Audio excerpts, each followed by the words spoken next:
Napansin mo ba ang financial responsibilities?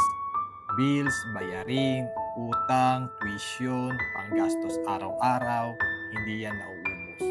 Habang buhay tayo, may dumarating at dumarating na bayarin.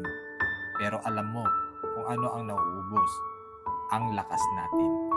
Kaya ang tanong, paano kung dumating ang araw na wala ka ng lakas para magtrabaho? Habang bata pa tayo, kaya nating mag-overtime. Tama po ba? Kaya nating mag-double kayod. Pero darating ang panahon na hihina rin tayo. At kahit ayaw natin, tuloy-tuloy pa rin ang financial responsibilities. Marami ang umaasa lang sa sahod. Pero paano kung hindi ka na makapagtrabaho? Kung walang ipon, walang healthcare, walang retirement fund, mapipilitan kang umasa sa pamilya mo o mangutang.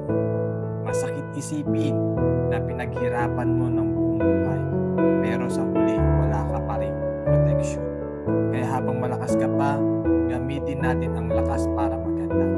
Mag-ipon, mag-invest, magkaroon ng long-term healthcare, magplano para sa retirement.